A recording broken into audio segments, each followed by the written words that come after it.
네, 정치권의 주요 이슈를 깊이 있게 풀어보는 시간이죠. 정치 대회전입니다. 오늘도 조대원 전 자유한국당 고양정 당협위원장 그리고 김성회 정치연구소 생크와이 소장 두 분 나오셨습니다. 어서 오세요. 네, 안녕하세요. 안녕하세요. 안녕하세요. 조대원이란 이름에서 대자를 따고 김성회란 이름에서 회자를 따서 정치 대회전 이렇게 이름을 만들어 봤는데 적응 중이십니까? 네. 네. 아직 익숙하지 않죠? 저야 뭐 좋죠 뭐. 다 좋습니까? 예. 알겠습니다. 아카데미에서 사관왕을 차지한 기생충 얘기를 하느라고요. 조금 평소보다 늦게 시작했습니다. 지금 유튜브로 들어오시면 이분들 함께 보실 수 있습니다. 총선 D-65 한 두 달 조금 더 남았어요. 결전의 날이 다가오는데 먼저 유승민 위원장, 정확히는 세보수당 보수재건위원장이죠. 지난 9일 기자회견을 열고 4.15 불출마를 선언했습니다. 그리고 한국당과의 신설 통합을 제안했는데요. 어떻게 보였습니까? 먼저 조 위원장님. 네. 저는 그 소식을 언론에서 접하고 네. 처음에 진짜 머리에 전기가 통하듯이 쭈삣 서더라고요. 불출마 선언 때문에요. 예, 불출마 네. 선언 하시는 거 보고 그리고 그 내용 자체가 내가 어떤 것도 요구하지 않겠다. 네네.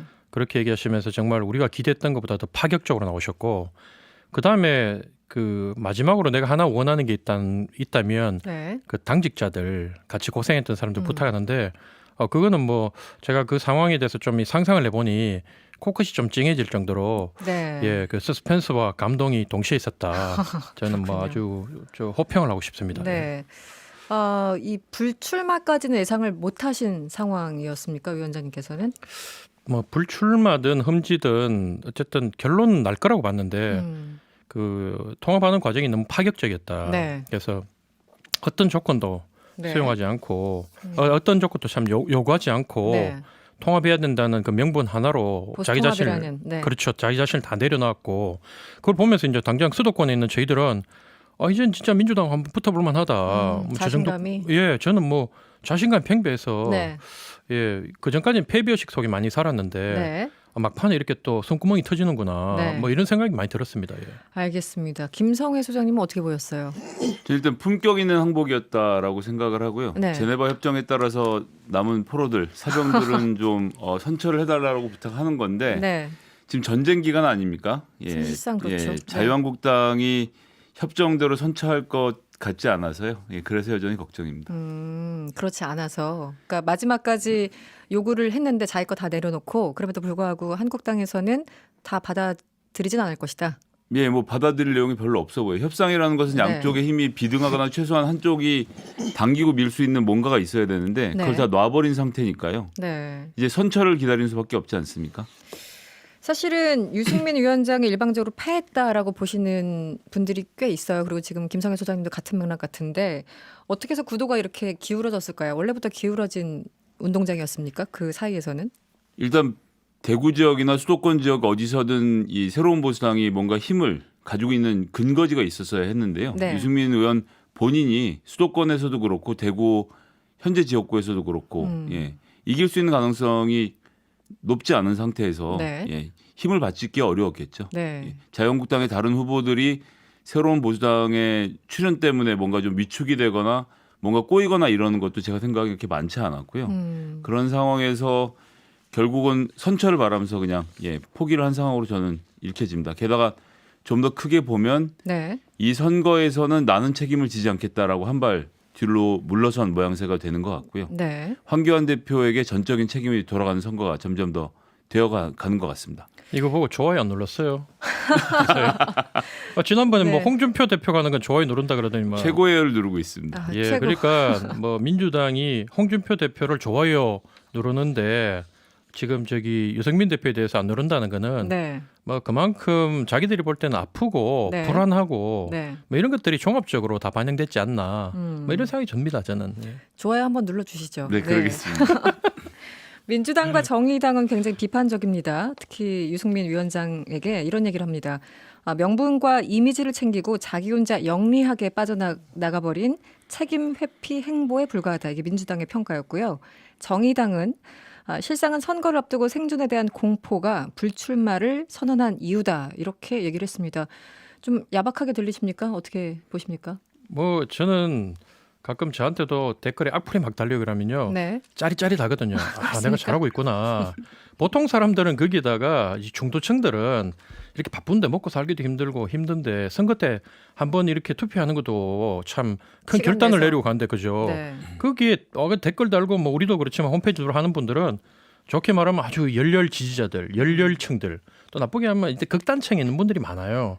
그러다 보니 현재 이 정당에서 이렇게 나온다는 거는 민주당과 정의당이 이렇게 욕을 한다는 거는 그만큼 잘하고 있는 거 잘하고 아니냐. 있다. 예. 네. 그래서 뭐 좋지요 저는. 예. 상대방의 비판의 목소리가 올라갈수록 우리한테는 응원이 된다. 뭐 이런 얘기 같은데. 아니 좋은 비판 같으면 괜찮은데 네. 상식적이지 못한 내용을 가지고 상식적이지 못한 또 이 언어, 이 단어를 사용하면서 쓰는 비판은 상대에 대해서 그만큼 두려움을 갖고 있다는 단적인 증거가 아닌가 이런 생각이 듭니다. 예. 네. 유승민 위원장 같은 경우는 사실 불출마가 쉬운 일이 아니잖아요. 더군다나 이제 그 삼선까지 하셨죠. 유승민 네. 의원 입장에서는 그 고민이 굉장히 깊었을 것 같아요. 그러니까 자기 혼자 살 수도 있었을 텐데 그러려면 또 소위 말하는 동지들도 눈에 밟히고 당직자들도 눈에 밝히고 여러 가지 있어서 그런 불출마 선언 내용이 나온 게 아닌가 싶은데 좀 평가를 좀 해주실 부분은 없습니까? 저는 정말 유승민 의원을 그 국회에서 의정 활동하시던 시절에 가까이서 지켜본 적도 네, 있고 네. 굉장히 존경하는데 네. 그것을 별개로 해서 이번에 자기 혼자 살아남을 방법이 있었나요? 저는 잘 모르겠어요. 조금 전에 말씀드린 대로 여론조사 수치를 보면 네. 대구 지역구에서도 그렇고 수도권에서도 뭐 험지가 아닌데라도 찾기 쉽지 않은 상황이었고 그다음에 본인의 고집이 거기에 더해진 것이 문제였다고 생각하는데요. 네. 내가 대구에서 꼭 극복해서 인정받겠어라는 그 생각 때문에 그런데 지금 대구 유권자들은 박근혜 대통령의 탄핵에 대해서 마땅치 않아 하거든요. 네. 예, 그런 여론이 많아서 유승민 대표 자체를 뭐 배신자로 칭하거나 그런 여론이 많은 거 사실 아닙니까?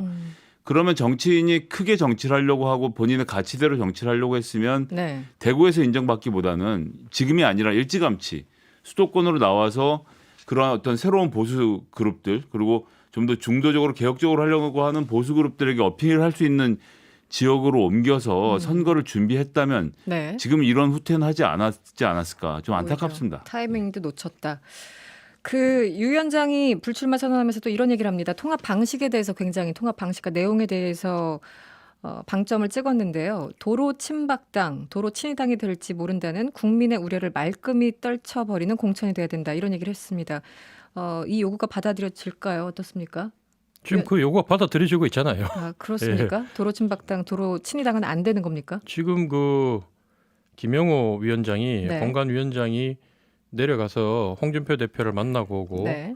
그다음 김태호 전 전 지사를 지사도 만나고 만났고. 오고 네. 김태호 지사는 나보고 수도권 험지 안 가면 공천 안 준대 이렇게 해가지고 또 그걸 또 페이스북에 일러주고 네네. 이런 것들이 우리가 보면서 야 역시 김영호다. 음. 이게 결국은 이제 이 과정들을 축적해 가는 거예요. 네. 이게 이제 서툰 공관위원장 같으면 그냥 여기서 이제 홍준표 대표 같은 사람이 나는 내 갈 길 갈래 그러고 피해자 코스프레를 하면 그냥 여기서 밀어붙여가지고 결국 그 지역에서 무소속 출마해도 당선될 수 있는 그 분위기를 네. 현지 민심을 자극해서 할 수 있는데 공관위원장이 그 바쁜 사람이 그까지 내려가 손 붙잡고 같이 가자 그러고 했는데도 지금 그러고 나니까 이 홍준표 대표하고 김태호 전 지사가 지금 명분이 안 서는 거 아니에요.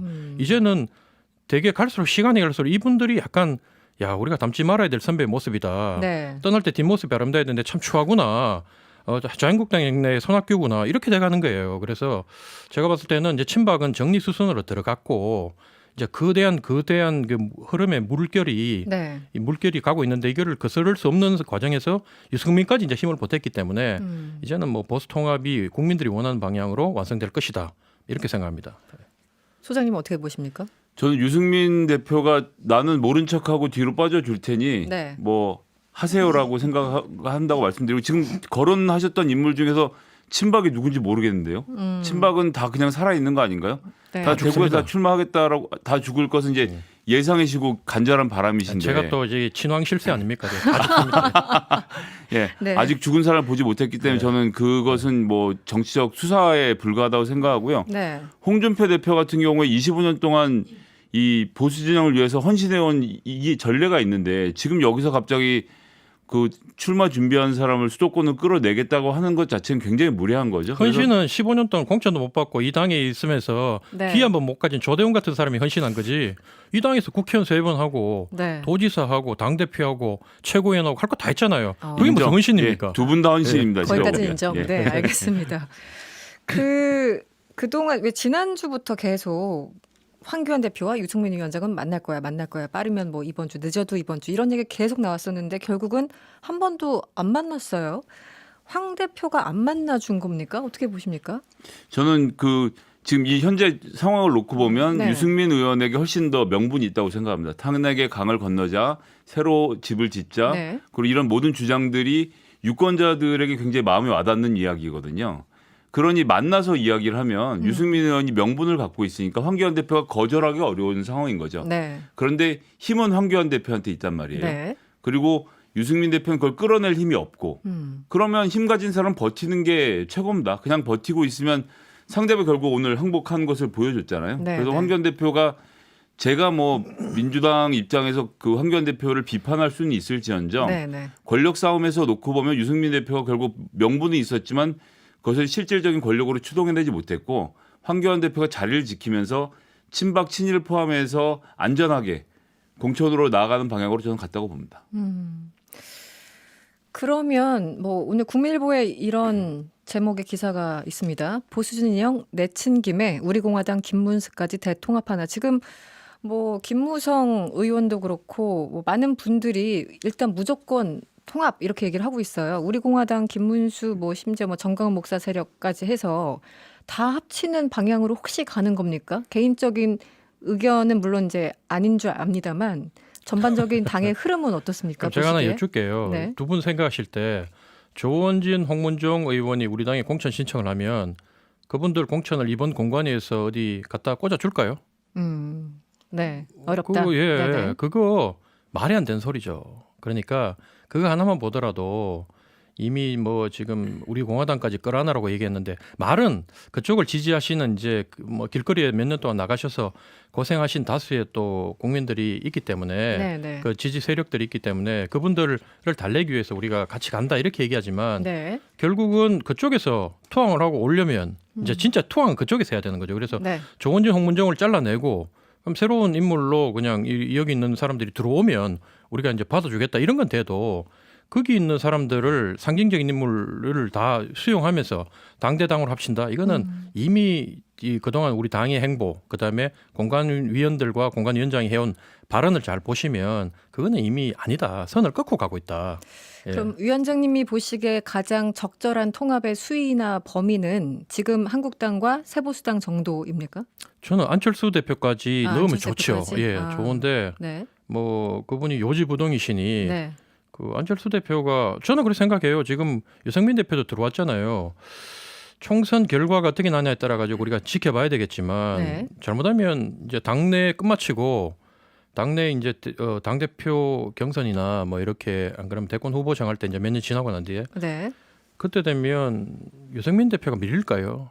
저는 그 생각을 좀 해봐야 돼요. 그 생각을 해야 되고 그리고 그러려면 안철수 대표 같은 분도 혼자서 지금 3%당 끌어안고 그래 있지 말고 빨리 결단을 내리고 들어와서 호랑이를 잡기 위해서 호랑이 굴로 들어와야 된다. 근데 그런 말씀 다시 한번 드리고 싶습니다. 예. 네. 그 안철수 대표가 만약에 같이 들어오시면 그 만만치 않을 텐데 저는 거꾸로 잘못 생각하시는 게 아니고 좀 걱정이 되고 우리공화당 얘기는 잠깐 좀 하고 넘어가야 네네. 되겠다고 생각하는 게 그분들이 자유한국당에 지금 들어오고 싶어 하나요? 당대당 통합을 요구를 하고 있나요? 이건 자유한국당이 뭐 본인들이 말을 꺼낸 거지 네. 우리공화당에서 저희도 같이 합쳐서 1대1로 당 통합합시다 얘기를 하고 있지 않은 상황이라고 보고 특히나 준연동형 비례대표제 하에서 본인들이 3% 넘겨서 비례를 챙기는 쪽이 훨씬 더 실익이 있다. 지금 말씀하신 네, 대로 네. 지역구에 가서 몇 석이나 받아줄 거라고 거기 가서 지역구 신청을 하고 있습니까? 전 그래서 합칠 가능성이 없다고 보고요. 여기 제일 중요한 거는 애국당 쪽에 생각을 안 하고 있는 주제를 꺼낸 것이다. 저는 그렇게 봅니다. 아니요. 양쪽 우리 다 공화당에서 원하지. 네네. 계속 얘기한 게 예전에 조원진 대표가 제가 인터뷰하는 거 유심히 지켜봤거든 매번 네. 그 팔로우를 하는데 수도권에 과연 우리 공화당 후보를 내면 한국당과 민주당과 다 수도권 몇 프로 차로 이제 승부 갈리는 곳인데 우리가 내면 자유한국당이 과연 몇 석이나 건질 수 있을까요? 뭐 이길 수 있을까요? 이렇게 협박을 많이 했어요. 네네. 작년 초 후반까지도. 네. 근데 이제 우리 공화당 창당하고 여론조사를 돌려보니까 이게 이제 수도권에서는 1% 미만이 나오니 그 협박이 안 통하는 거예요. 우리도 만약에 거기서 뭐 이 퍼센트가 많이 나오고 정말로 수도권 선거에 우리 공화당을 넣었을 때 우리가 도움이 되고 우리가 또 그쪽하고 손을 놓았을 때 이 탈락한다 그러면 낙선된다 그러면 어떻게든 손을 잡으려고 하겠죠. 근데 이미 그 판단은 끝났다. 예, 그건 민주당에서만 계속 그렇게 얘기하는 거지 선거 공학상 우리는 아예 그쪽은 생각도 안 하고 있다. 예, 그 말씀 드리고 싶습니다. 알겠습니다. 저희 사실 이 시간에도 황교안 대표 종로 출마 뭐 등등 여러 가지 얘기를 했었는데요. 결국은 혹은 마침내 종로 출마 결정을 했습니다. 김성애 소장님 어떻게 보셨어요? 저는 이 시작이 뭡니까? 대중집회에서 험지 출마하겠습니다라고 황교안 대표가 섣부른 선언을 하면서 네. 예, 초선도 아닌 정치인의 어떤 실언이었다고 생각을 하고요. 그리고 한 달 넘게 장고를 했는데 문제는 선언하는 순간부터 외통수였는데 외통수가 아니고 다른 수가 있다라고 생각을 하면서 서울시역 전역에다가 전역 아니죠 몇 군데에다가 뭐 용산 마포 예, 등등. 여론조사를 네네. 돌려본 것 자체도 정말 부끄러운 일이고 네. 결국 뭐 이 장고 끝에 외통수 안타깝습니다. 안타깝다. 어떻게 보였어요, 위원장님은? 그 정치인들 뭐 저같이 확 내지르고 이런 사람 스타일로는 좀 아쉽지만 네. 공무원 치고는 참 이 정도로만 해도 준수한 점수다. 아, 전 공무원 치고는. 예. 네. 평생을 공무원 하셨고 네. 안전하게 이렇게 오셨잖아요. 네. 뭐 이렇게 거리에 투쟁하고 민주화 투사들 이런 사람들 일단은 야 하자 그럼 지르고 보는데 뭐 공무원은 그렇지 않아요. 그래서 각자 리더십 스타일이 다른 거고 네. 황교안 대표가 험지 가겠다고 한 달 전에 얘기했을 때는 자기는 정말 종로를 생각했을 거라고 저는 생각합니다. 근데 그렇습니까? 딱 네. 그냥 아무 생각 없이 지르고 났는데 옆에 참모들이 안 됩니다 대표님 그럼 우리도 다 죽습니다 이래 말리고 막 이러니까 온갖 얘기하니까 또 공무원 스타일답게 들어보니까 얘기가 또 솔깃하거든요. 네. 근데 나중에 보니까 이제 또 반대쪽 얘기가 나오고 이런 과정에서 결국 그러면 이제 참모들이 여론조사도 돌리고 뭐 여러 가지 말을 흘리고 했지만 이제 결국은 대표가 야 이 상황에서는 대표가 일단은 결단을 내려서 내가 원래 생각했던 대로 종로 가야 되겠다. 지더라도 가야 되겠다. 뭐 이렇게 해가지고 결정했다고 저는 보고 있고. 네. 왜 자꾸 네. 지더라도라는 말을 자유한국당에서 하시는지 너무 안타까워요, 진짜. 아니요 네. 괜찮아요. 저도 이기는 길이 있으니까 네. 대표가 저는 그렇게 생각합니다. 대표가 처음에는 전국 선거를 이끌어 가야 된다고 우리 당 쪽에서도 일부가 그랬는데 이미 종로는 전국 선거를 이 모든 이슈를 빨아들이고 선거의 이 판세를 좌지우지할 정도로 집중도가 높기 때문에 여기서 황 대표가 예를 들면 실수 하나 할 때마다 우리 전체가 휘청거리고 네. 여기서 잘하면 또 올라가고 그래서 이미 지금 여당보다는 우리가 많이 불리하기 때문에 제가 지더라도 얘기하는 건 뭐냐면 지금 20% 30% 차이가 나니 뭐 한 5% 정도만 잡아주셔도 저희는 대표에 대해서 참 감사하게 생각하고 만족할 것 같아요. 예. 네. 예를 들어 오뎅 먹는 거 같은 거 말씀하시는 거죠? 그렇다지만 뭐 이낙연 지하철 타고 패스 오른쪽에 돼야 되는 왼쪽 되고 뭐 똑같은 거예요 이거는. 네, 디테일하게 들어가시니까 저도 디테일하게 한번 여쭤보도록 네. 하겠습니다. 네, 이낙연 총리의 어떤 행보 그리고 황교안 대표의 행보가 굉장히 대비되는 것 같아요. 그런데 황 대표 같은 경우 모교인 성균관대 앞에 있는 분식집에서 기자들과 대화하던 중에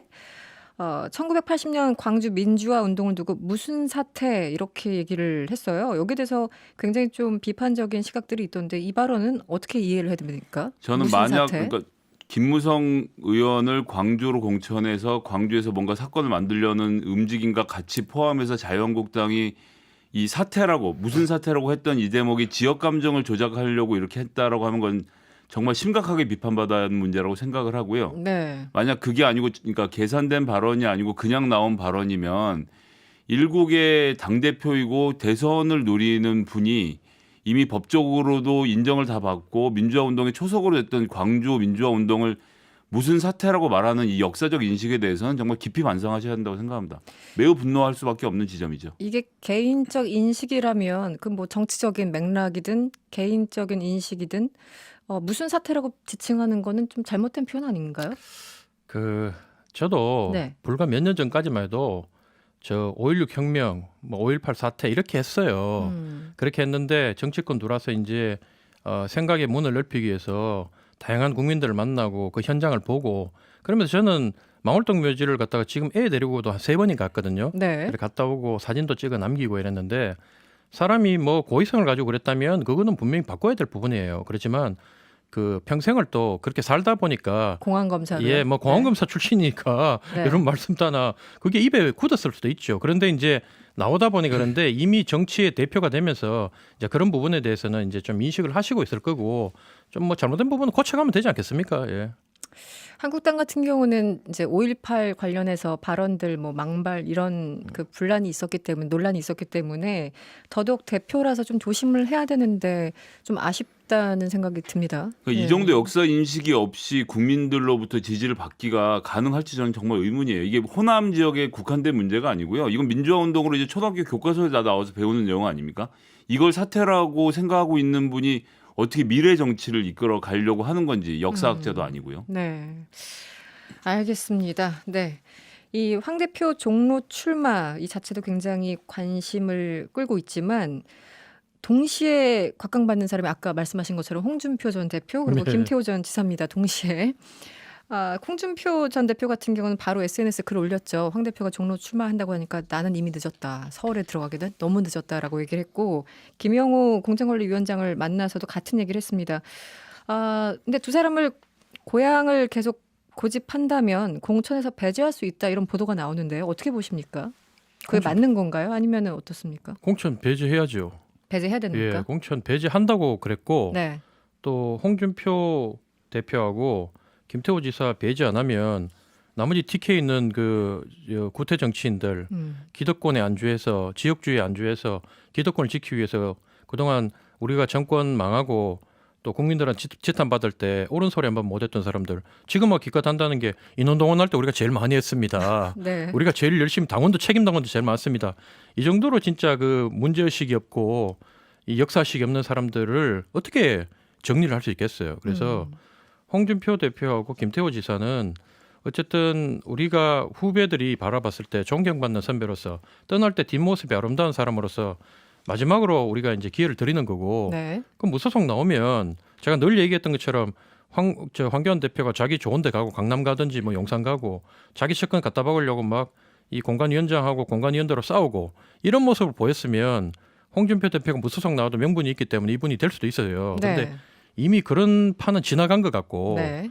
그래서 본인도 지금 많이 불안하실 거다. 홍 대표의 네. 어떤 그 설명 자체가 납득이 안 된다. 홍 대표 말을 인정하는 사람이 우리 당에서 뭐 한 1% 될까요? 민주당만 납득이 예. 되는 민주당만 상황인가요? 신나가지고 저러는데 거기에 우리가 맨날 민주당의 그 실정을 대통령의 뭐 실정을 이렇게 로또 기다리듯이 기다려가지고 선거 준비하는 게 불과 몇 달 전인데 지금 우리 모습을 따라가는 거 보니까 정말로 이번에 크게 네. 한번 우리가 한번 해볼만하다. 한몫 땡길 수 있지 않겠나 이런 생각이 좀 듭니다. 이게. 홍준표 전 대표의 논리는 항상 내가 뭐 동대문 등등 어려운데 험지 가서 고생을 했으니까 이번에 한번 고향 좀 나가자 이런 프레임으로 계속 약간 피해자 코스프레 같기도 하고 이렇게 논리를 전개하고 있어요. 어떻게 보십니까? 원외에는 힘이 없어요. 황교안 대표가 대표적인 예고요. 네. 일단 원내로 들어오는 게 제일 중요한데 가장 안전한 데서 들어가서 도모를 하겠다는 거죠. 그래서 황교안 대표가 2월 8일 소셜미디어 8시 13분에 올린 걸 보면 이제 와서 다른 선택지는 있을 수가 없습니다. 고향 출마냐 불출마냐의 문제이고 했다가 10시 39분에 네. 고향 출마를 설득하지 못하면 무소속 출마를 당하느냐의 문제이고로 네네. 본인이 바꿨어요. 그러니까 이거는 불출마를 할 생각도 있었는데 아무리 생각해도 화가 나니까 안 되겠어서 네. 무소속으로 나가겠다는 선언을 한 거고 전 무소속으로 하는 수순으로 봅니다. 황교안 대표 입장에서 대권에서 가장 큰 걸림돌인데 제거할 수 있겠다라고 생각을 하는 거고 네.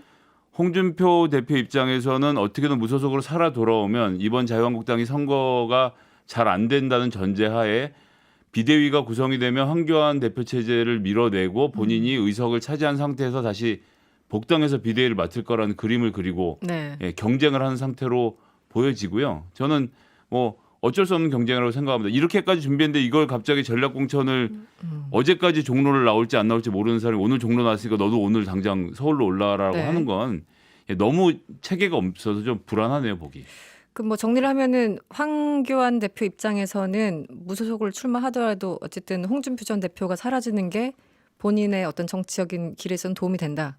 이렇게 예정으로 보시는 건가요? 홍준표 대표는 무소속으로 출마할 것 같고 김태호 전 지사 같은 경우는 당의 말을 들을 것 같고. 아, 그렇게 그렇습니다. 예상하십니까? 예. 어떻게 전망하십니까? 전망이 나와서. 네. 황교안 대표 자기 코가 석자예요. 지금 뭐 자기가 선거 마치고 난 뒤에 네. 자기 목숨이 붙어 있을지 살지도 모르는데 뭐 홍준표를 쳐내고 미리 제거하고 이런 생각을 못 하고 그리고 지금 뭐 한국당이 체계 없이 지금 갑자기 저기 누굽니까 홍준표 대표 보고 수도권 오라 했다고 말씀하시는데 이미 몇 달 전부터 시그널을 계속 줬어요. 올라오라고. 네. 근데 본인이 계속 우긴 거예요. 내 갈 길 내가 간다 그러고. 본인이 예. 그 황교안 대표가 정하지 않고 있으니까 그게- 누가 정하려고 하겠어요. 그 홍준표 그게 기득권이죠. 저도 내 갈 길 갔으면 나도 대구 좋은 데 가가지고 알겠습니다. 대구 험지로 내려갔을 건데 안 그래요? 알겠습니다. 서로에 의지하고 있었네요, 사실은. 예. 네, 정치 대회 좀 맞춰야 되겠습니다. 지금까지 김성회 정치연구소 생크와의 소장 그리고 조대원 자유한국당 전 고양정 당협위원장이었습니다. 오늘 고맙습니다. 네, 고맙습니다. 감사합니다. 예.